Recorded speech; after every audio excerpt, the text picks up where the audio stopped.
tumbuh di rumah kecil di pinggiran kota bersama mama. Papa pergi waktu aku masih SMA. Katanya ke Jakarta buat cari kerja, tapi sampai sekarang gak pernah pulang. Awalnya kami masih nunggu kabar, tapi lama-lama semua berubah, jadi diam dan kecewa. Rumor bilang Papa menikah lagi di ibu kota. Mama gak pernah bahas itu. Dia cuma bilang, kalau seseorang mau pergi, biarin. Mungkin di sanalah dia ngerasa bahagia. Sejak saat itu, kami cuma punya satu sama lain. Aku kerja di warung sembako kecil milik gurunya tetangga depan rumah buat bantu kebutuhan sehari-hari. Mama sibuk jualan kue basah di rumah. Meski hidup sederhana, Mama tetap kelihatan cantik. Umurnya udah lewat 40, tapi tubuhnya masih terawat. Kulitnya bersih, senyumnya manis. Senyum yang bikin orang betah ngobrol lama.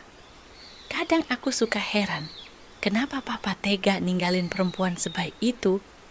Mama termasuk orang yang disukai banyak tetangga. Kalem, sopan, dan selalu bantu orang. Tapi aku tahu, di balik itu semua, dia menyimpan sesuatu. Mungkin kesepian yang gak pernah bisa diucapkan. Malam-malam sering aku lihat, dia duduk di teras, menatap jalan sepi sambil mainin cangkir teh yang udah dingin. Setiap kali kutanya, jawabannya selalu sama.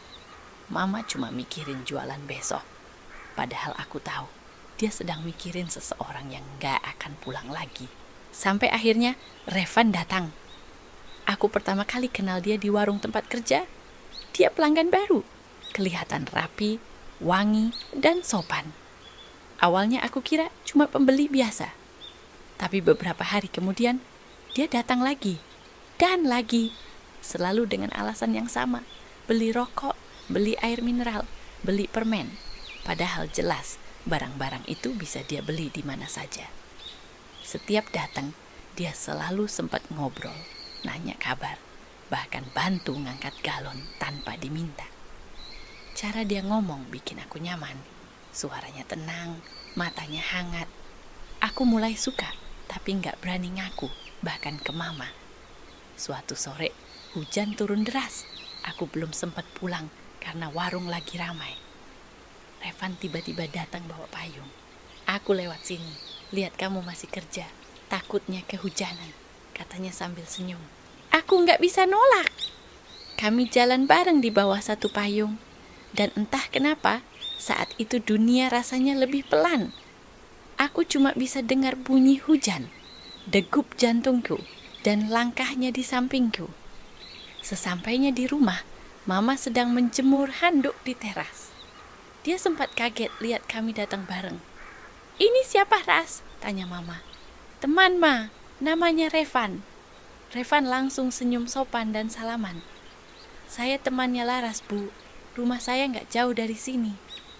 Mama mengangguk kecil, tapi aku tahu tatapan itu.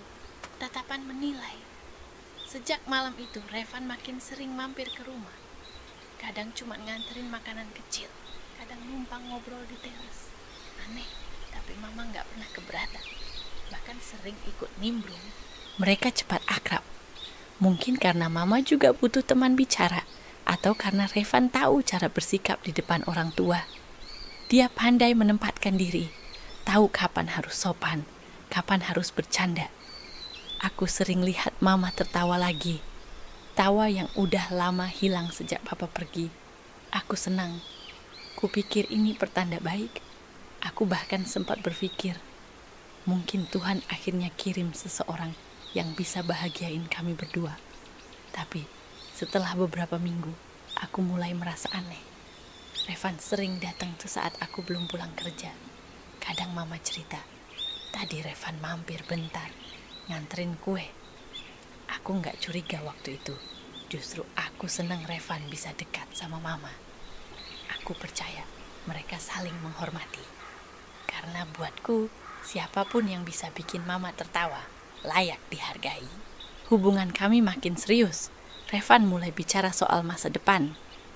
Kalau aku kerja lebih mapan, aku pengen datang resmi ke rumah, Ras. Katanya, aku cuma bisa senyum malu. Ngapain nunggu mapan, Van? Yang penting kamu yakin. Aku yakin, tapi aku juga pengen mama. Kamu yakin sama aku? Malam itu Revan pulang agak malam karena hujan deras. Aku sempat nelpon, tapi nggak diangkat. Beberapa jam kemudian, mama keluar kamar pakai daster. Rambutnya agak berantakan. Aku tanya, "Mama belum tidur?" Dia jawab singkat, "Baru aja."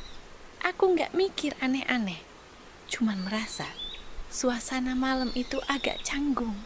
Beberapa hari kemudian, Revan datang lagi. Mama masak sope ayam kesukaanku, dan kami makan bertiga di meja kecil. Aku ingat betul waktu Revan bercanda soal betapa jagonya mama masak. Pipi mama sempat memerah. Revan tertawa kecil, dan mama membalas senyum itu. Sekilas cuma momen biasa, tapi entah kenapa hatiku merasa gak tenang. Mungkin aku terlalu sensitif, atau mungkin naluriku mulai bicara sesuatu yang belum bisa ku mengerti. Waktu itu aku masih percaya, semua ini hanya kebetulan. Aku belum tahu bahwa di balik semua keramahan itu ada sesuatu yang salah. Bahwa cinta yang kukira anugerah, ternyata juga bisa jadi awal dari kehancuran. Tapi hari itu, aku belum melihat tanda apapun. Yang kulihat hanya senyum, doa, dan harapan. Hari pernikahanku sederhana. Bukan di gedung mewah, bukan dengan gaun mahal. Hanya tenda kecil di halaman, kursi lipat, dan suara ibu-ibu yang sibuk membahas menu. Aku tidak keberatan. Yang penting, aku resmi jadi istri. Mama tampak sibuk mengurusi tamu. Revan berdiri di samping penghulu, wajahnya tenang. Aku gugup setengah mati, tapi saat aku menatapnya, ada rasa aman. Setidaknya begitu yang kupikir. Setelah akad, aku sempat menoleh ke mama.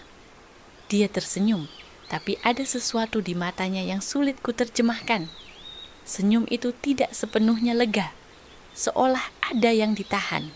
Aku mengabaikannya. Aku ingin mengingat hari itu sebagai hari baik.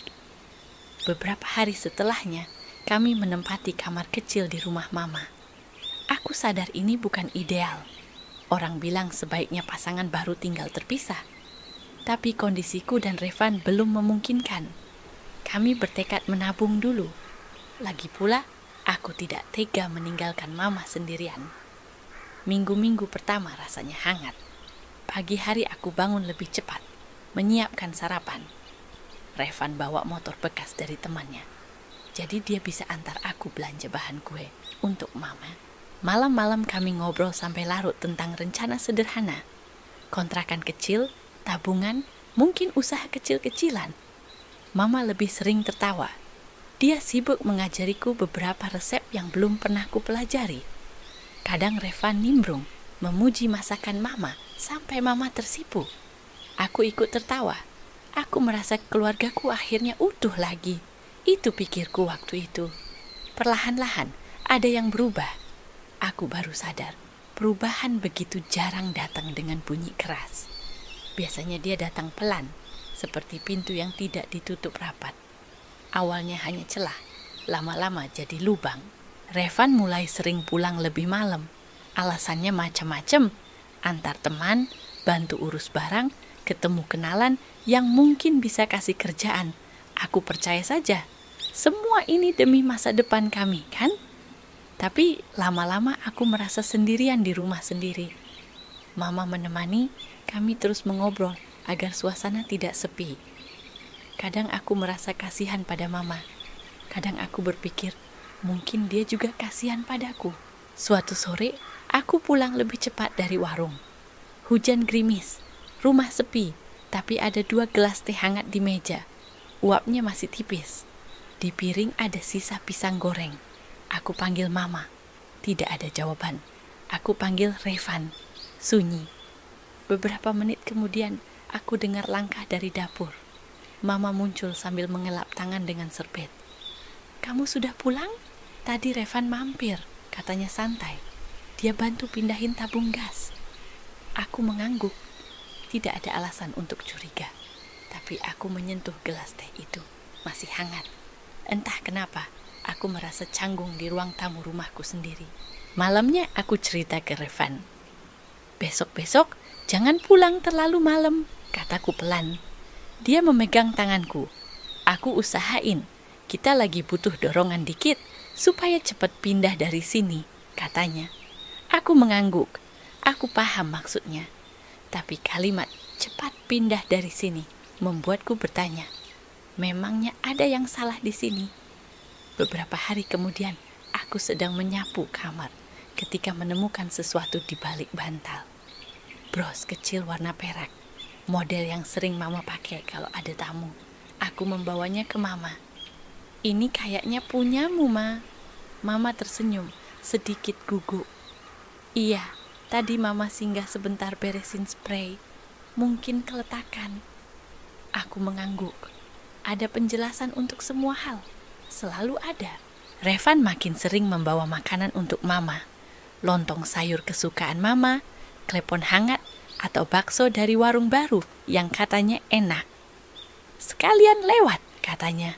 Mama terlihat senang, aku juga senang. Mama pantas bahagia. Tapi di beberapa momen, aku menangkap sesuatu. Tatapan yang terlalu lama, pujian yang terlalu sering, dan canda yang membuat pipi mama memerah. Mungkin aku terlalu sensitif. Mungkin aku hanya lelah. Aku memilih diam. Suatu malam, listrik padam. Kami duduk bertiga di ruang tamu, diterangi lilin kecil. Revan bercerita soal rencana mencari kerja di gudang distributor. Mama antusias menanyakan detailnya. Aku mendengarkan. Tiba-tiba Revan menoleh padaku. Kalau aku keterima, kita bisa mulai cari kontrakan. Aku tersenyum. Pelan-pelan saja, kataku. Mama menatap lilin. Kalau kalian mau pindah, tidak apa-apa. Ucapnya pelan. Suaranya datar, tapi aku menangkap nada yang tidak biasa. Antara mengizinkan dan menahan. Aku merinding kecil tanpa alasan jelas. Di warung, orang-orang mulai bertanya, Laras kelihatan bahagia ya? Revan orangnya sopan. Mama kamu awet muda, Ras. Aku tersenyum seadanya. Iya, Mama memang jaga badan, jawabku. Aku bangga pada Mama. Aku juga ingin melindunginya dari pembicaraan apapun. Setelah Papa pergi, aku tidak ingin ada yang melukai Mama lagi. Malam berikutnya, aku pulang sedikit lebih malam dari biasanya. Aku mendengar suara dari dapur. Suara sendok bertemu piring, disusul tawa pendek. Aku masuk pelan. Revan berdiri dengan kaos santai. Mama di sampingnya sedang menyajikan SOP. Mereka terkejut melihatku. Kamu sudah pulang, kata Revan. Seolah itu kabar baik. Aku baru bantu Mama angkat belanjaan. Mama menimpali. Kebetulan Mama lapar. Ayo makan bareng. Aku duduk. Kami makan bertiga. Tidak ada yang aneh dari obrolan kami. Cuaca, harga cabai, kabar tetangga. Tapi ada yang aneh dari rasanya. Seperti makan dengan mulut terkatup. Semua serba pas, tapi tidak benar-benar pas. Malam itu aku tidak bisa tidur. Aku menatap langit-langit dan memutar ulang setiap momen kecil yang sebelumnya kuabaikan. 2 gelas teh, bros perak, makanan yang datang tepat waktu, tawa pendek di dapur. Mungkin ini semua tidak berarti apa-apa. Mungkin ini hanya kebetulan. Tapi aku juga ingat bahwa dalam hidupku, luka besar selalu dimulai dari hal-hal kecil. Pagi-pagi, aku memutuskan mengajak Mama sarapan di luar. Kami duduk di warung bubur dekat pasar. Aku menatap Mama lama-lama. Kulitnya masih terawat, wajahnya segar, senyumnya manis seperti biasa. Aku tiba-tiba terpikir sesuatu yang tidak menyenangkan. Lalu aku mengusirnya dari kepala. Aku tidak mau jadi istri yang curigaan. Aku juga tidak mau jadi anak yang menuduh. Ma, kataku, kalau nanti aku sama Revan pindah, Mama keberatan? Mama menaruh sendoknya. Kamu bahagia, Ras? Insya Allah. Kalau kamu bahagia, Mama tidak akan keberatan. Jawabannya benar. Tapi entah kenapa, aku menangkap rasa takut di baliknya. Takut kehilangan apa? Siang itu, Revan mengabariku kalau dia akan bertemu kenalan soal pekerjaan. Aku mengucapkan semoga berhasil. Malamnya dia pulang agak larut. Aku menahan untuk tidak bertanya macam-macam. Aku tidak mau membuatnya kesal. Aku hanya ingin menjadi istri yang mudah dihadapi. Ketika dia akhirnya rebah, aku memandangnya dalam gelap. Aku berbisik dalam hati, kalau memang ini jalanku, kuatkan aku. Hari-hari berikutnya hampir sama. Ada yang hangat, ada yang janggal. Seperti berjalan di lantai yang sedikit miring. Tidak terlihat, tapi terasa. Suatu sore, aku pulang dan mendapati ruang tamu rapi sekali. Bantal-bantal ditata ulang. Meja dilap bersih. Di vas ada bunga mawar 2 tangkai. Mama bilang itu dari tetangga. Revan bilang dia tidak tahu. Aku tidak mengejar. Kadang untuk bertahan, kita memilih tidak bertanya. Malam Jumat selepas Isya, Mama mengetuk pintu kamar. Mama mau titip kue. Besok tolong antarkan ke Bu Rini ya. Aku mengangguk. Mama tidak masuk ke kamar seperti biasa. Dia berdiri di ambang pintu agak lama, seakan ingin bicara sesuatu. Lalu dia tersenyum dan pergi. Aku menatap punggungnya. Dia tampak tegar, tapi aku kenal Mama. Ketegarannya sering menutupi hal-hal yang tidak ingin dia ucapkan. Beberapa hari berselang, Revan mengajakku bicara di teras. Kita harus mulai serius soal tempat tinggal, katanya. Aku tidak mau kamu tidak nyaman. Aku menatapnya. Aku tidak apa-apa, Van, asal kita jelas tujuannya. Dia mengangguk. Justru karena itu, aku tidak mau nanti kamu salah paham. Salah paham apa? Ya, soal aku sering bantu Mama, sering ke dapur, hal-hal kecil. Aku cuma ingin kamu tahu, aku sayang kamu, itu saja. Jawabannya terdengar rapi, terlalu rapi, tapi aku tetap mengangguk. Aku mengerti. Malamnya aku berdoa lebih lama. Aku berusaha menenangkan diri. Aku memintakan kebaikan untuk rumah kami. Aku juga memintakan keteguhan hati. Tidak ada yang aneh, kataku pada diri sendiri.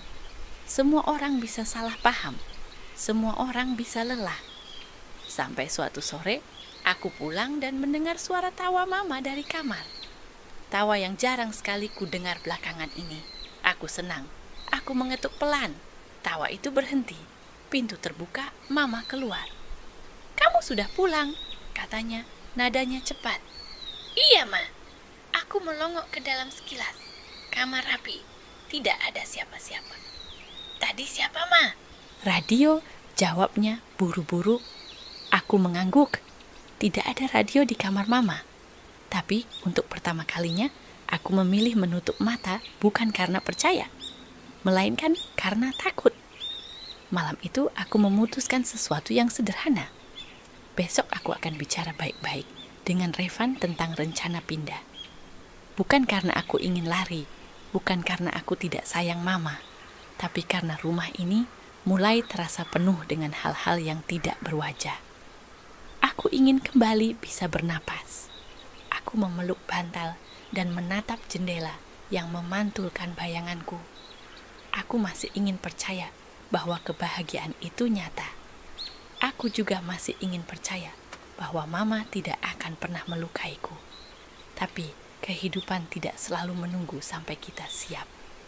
Dan pernikahanku yang kupikir akan menyelamatkan kami, pelan-pelan menunjukkan sisi lain. Ketika cinta dipakai untuk menutupi sesuatu yang seharusnya jujur. Awalnya, aku menolak mengakuinya. Aku berusaha percaya bahwa semuanya baik-baik saja. Bahwa setiap rasa asing hanya karena aku belum terbiasa dengan kehidupan baru. Tapi semakin hari, keyakinan itu mulai goyah. Aku selalu percaya bahwa kebohongan paling besar sering bersembunyi di balik kebiasaan yang terlihat biasa. Setiap hari masih berjalan sama. Aku ke warung, Mama bikin kue, Revan berangkat mencari kerja. Tapi entah kenapa, semua terasa dingin. Bukan dingin karena cuaca, tapi karena suasana. Senyum Mama masih sama, tapi rasanya hambar. Tatapan Revan juga masih hangat, tapi tidak menenangkan lagi. Awalnya aku pikir ini cuma fase biasa dalam rumah tangga. Orang bilang, setelah menikah, semua jadi datar. Tapi batinku bilang, ini bukan soal itu. Ada yang lain. Revan mulai sering keluar rumah tanpa banyak bicara. Kalau kutanya, jawabannya pendek. Ada urusan. Kadang dia bilang, mau bantu teman buka usaha. Kadang katanya, mau cari kerja tambahan. Tapi anehnya, setiap kali aku tanya detailnya, jawabannya selalu berubah-ubah. Bukannya kemarin kamu bilang kerjaannya di gudang? Tanyaku suatu malam. Dia menoleh sebentar dari ponselnya. Oh, itu batal. Sekarang coba tempat lain. Lalu diam lagi. Aku berhenti bertanya. Mama juga mulai lebih sering keluar. Katanya mengantar pesanan kue. Tapi jam pulangnya makin malam. Kadang aku bangun tengah malam dan baru dengar pintu rumah dibuka pelan-pelan.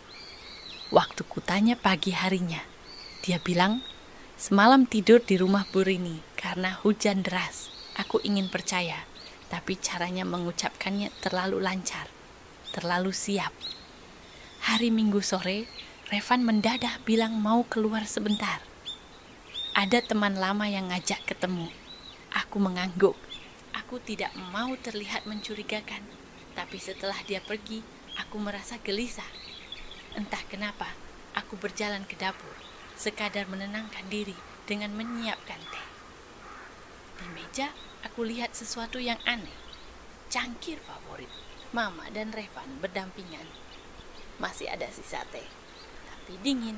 Aku menatapnya lama. Mama baru saja keluar beli bahan kue, katanya. Tapi kenapa gelas ini sudah terpakai 2? Aku mencoba menenangkan diri. Mungkin Mama tadi duduk di situ bareng tamu, tapi rasa gelisahku tak mau hilang. Aku menyapu rumah pelan-pelan, seperti orang mencari alasan. Saat aku sampai di kamar Mama, pintunya tidak terkunci. Kamar itu rapi seperti biasa. Tapi di meja rias, aku lihat sesuatu. Sebuah jam tangan pria. Aku mengenali jam itu. Jam tangan Revan. Aku berdiri lama di depan meja itu, tidak tahu harus bereaksi bagaimana. Aku ingin berpikir positif. Mungkin Revan menaruhnya di sana tanpa sengaja. Mungkin dia bantu Mama membetulkan sesuatu. Tapi kenapa jam itu diletakkan di situ? Di tempat yang begitu pribadi. Malamnya aku mencoba menatap Revan dengan biasa saja. Dia makan tenang, tidak ada yang berubah. Tapi aku tidak bisa berhenti memperhatikan gerak tubuhnya. Bagaimana dia menatap? Mama terlalu lama saat mengucapkan terima kasih atas makan malam. Bagaimana Mama menunduk dengan senyum kecil. Hal-hal kecil, tapi rasanya seperti duri. Aku mulai memperhatikan detail yang dulu kuabaikan. Bagaimana Revan selalu menaruh ponselnya terbalik di meja. Bagaimana Mama tiba-tiba mengganti parfum dan menata rambutnya lebih sering. Bagaimana mereka berdua kadang terlihat terlalu hati-hati di hadapanku. Dan bagaimana suasana rumah ini pelan-pelan terasa seperti panggung, bukan tempat tinggal. Suatu malam aku tidak bisa tidur. Revan bilang mau keluar sebentar. Katanya ketemu teman di pos ronda. Tapi jam sudah lewat tengah malam dan dia belum pulang. Aku duduk di ruang tamu, menunggu. Setelah beberapa menit, aku mendengar suara langkah di teras belakang. Aku berjalan pelan ke arah dapur. Cahaya remang dari lampu kulkas cukup untuk membuatku melihat siluet 2 orang di luar pintu kaca belakang. Satu pria, satu wanita. Aku menahan napas. Itu Revan dan Mama. Mereka bicara pelan, hampir berbisik. Aku tidak bisa dengar jelas, tapi aku tahu itu bukan percakapan biasa. Tangan Revan sempat menyentuh bahu Mama, dan Mama tidak menolak, hanya menunduk. Aku mundur, takut suara napasku terdengar. Semuanya terasa lambat, seolah waktu menahan langkahku agar aku benar-benar sadar apa yang kulihat. Aku kembali ke kamar, tapi tubuhku gemetar. Aku ingin percaya bahwa mataku salah, bahwa cahaya membuatku salah lihat. Tapi dalam hati kecilku, aku tahu ada sesuatu yang rusak di antara kami. Sesuatu yang tidak bisa diperbaiki dengan kata mungkin. Paginya Mama bertingkah seperti biasa. Dia menyapaku, menyiapkan sarapan, menanyakan kabar Revan seperti tidak terjadi apa-apa. Aku juga pura-pura tidak tahu, karena aku belum siap untuk kehilangan 2 orang sekaligus. Hari-hari berikutnya, aku mulai hidup seperti penonton di rumah sendiri. Setiap senyum terasa palsu, setiap tawa terasa dipaksakan. Aku mulai takut melihat Mama menatap Revan, takut melihat Revan memanggil Mama dengan nada terlalu lembut. Aku tidak tahu harus marah pada siapa. Kadang aku benci Revan, kadang aku benci Mama. Tapi lebih sering aku hanya benci diriku sendiri karena masih berharap semua ini cuma salah paham. Suatu sore aku pulang lebih cepat. Langit mendung, rumah sepi. Aku memanggil Mama, tidak ada jawaban. Memanggil Revan juga tidak ada. Aku berjalan ke kamar Mama. Pintunya sedikit terbuka. Dari celah pintu, aku melihat bayangan 2 orang berdiri terlalu dekat. Suara Mama bergetar, tapi bukan marah. Jangan di sini. Lalu suara Revan, pelan, tenang aja, gak akan ketahuan. Aku tidak sempat berpikir. Tanganku menutup mulut sendiri agar tidak menjerit. Aku mundur perlahan, menjauh dari pintu itu sebelum dunia benar-benar runtuh. Malam itu aku tidak bicara sepatah kata pun. Tidak pada Revan, tidak pada Mama. Aku hanya duduk di kamar, memeluk bantal, mencoba mengatur napas yang tersengal-sengal. Aku tahu, setelah malam ini, aku tidak akan pernah melihat rumah ini sama lagi. Dan mungkin, aku juga tidak akan pernah melihat Mama dengan cara yang sama. Sejak malam itu, aku tidak lagi memanggil rumah ini rumah. Setiap langkah di lantai terasa seperti suara pengkhianatan. Setiap pintu, setiap kursi, setiap piring, semua terasa punya rahasia yang aku tidak ingin tahu. Aku masih tinggal di sini. Bukan karena tidak bisa pergi, tapi karena aku ingin tahu sejauh apa mereka akan berpura-pura.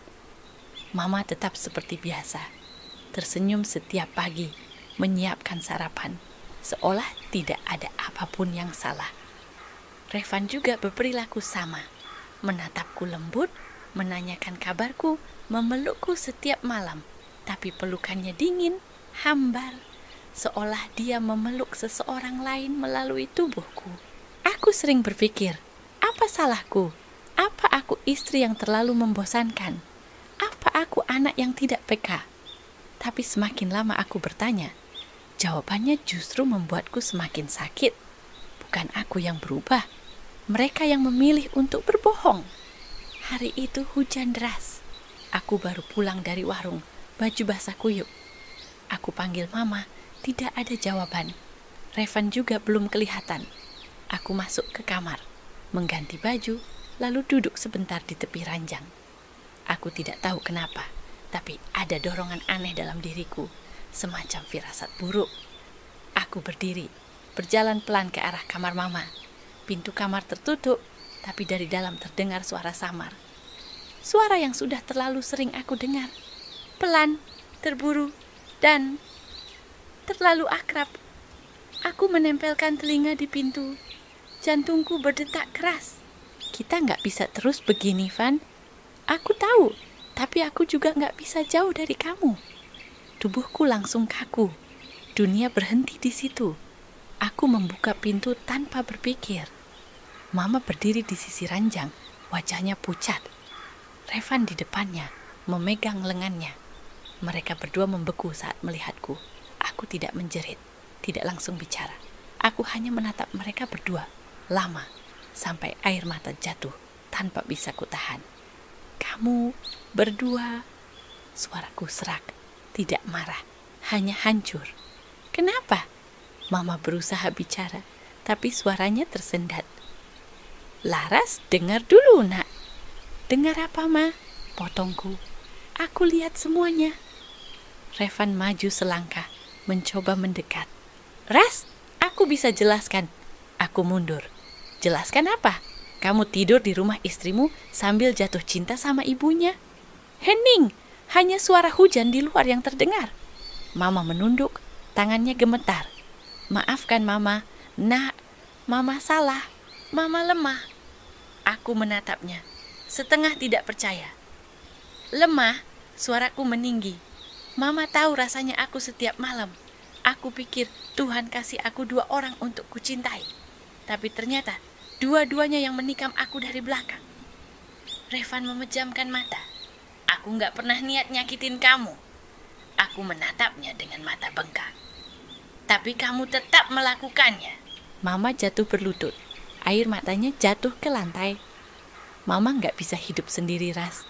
Papa, kamu ninggalin Mama. Mama kesepian. Revan datang waktu Mama lagi rapuh. Aku menatapnya lama. Jadi, karena Papa ninggalin Mama, aku harus kehilangan suamiku. Mama menangis semakin keras. Revan hanya diam. Dia ingin bicara, tapi setiap kali bibirnya terbuka, aku merasa muak. Aku berjalan ke arah pintu. Tanganku gemetar saat memegang gagang pintu. Sebelum keluar, aku menoleh sebentar. Mulai hari ini aku pergi.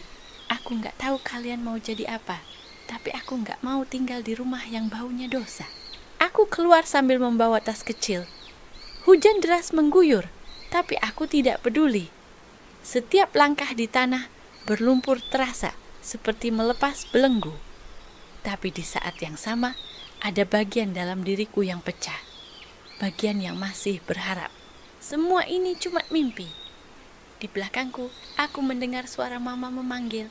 Laras, nak, tolong jangan pergi. Aku tidak menoleh. Suara tangisnya tertelan hujan. Dan untuk pertama kalinya dalam hidupku, aku tahu tidak semua luka datang dari orang asing. Kadang, luka paling dalam justru diberikan oleh orang yang dulu kita peluk paling erat. Sudah 3 bulan sejak aku meninggalkan rumah itu. Awalnya berat. Setiap malam aku terbangun karena mimpi buruk. Kadang tentang Mama, kadang tentang Revan, kadang tentang diriku sendiri. Tapi lama-lama aku mulai terbiasa hidup dalam sepi. Aku numpang di rumah Bu Rini dulu. Dia gak banyak tanya, cuma bilang, kalau kamu butuh tempat aman, anggap aja rumah ini rumah kamu. Kalimat itu sederhana, tapi untukku rasanya seperti napas pertama. Setelah tenggelam terlalu lama, aku mulai kerja lagi di warung, menata ulang hidup dari nol. Tapi setiap kali lihat pasangan suami istri mampir, aku gak bisa enggak berpikir, apakah semua cinta bisa berubah secepat itu? Dulu aku pikir cinta itu obat, tapi sekarang aku tahu. Kadang cinta justru racun paling halus. Suatu sore, Bu Rini datang sambil bawa koran.